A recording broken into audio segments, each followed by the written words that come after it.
रूप तुझे प्रेमे अलंगिन आनंदे पूजन भावे वाळिन म्हणे नावा त्वमेव माता पिता त्वमेव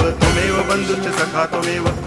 विद्या तरुणं त्वमेव सर्वं मम देव कायेन वाचा मनसेन्द्रियैर्वा बुद्ध्यात्मना वा प्रकृति स्वभावात् करोमि यद्यत् सकलं परस्मै नारायणायति समर्पयामि अच्युतं केशवं रामनारायणं कृष्णदामोदरं वासुदेवं हरि श्रीधरं माधवं गोपिकावल्लभं जानकीनायकं रामचन्द्रं भजे हरे राम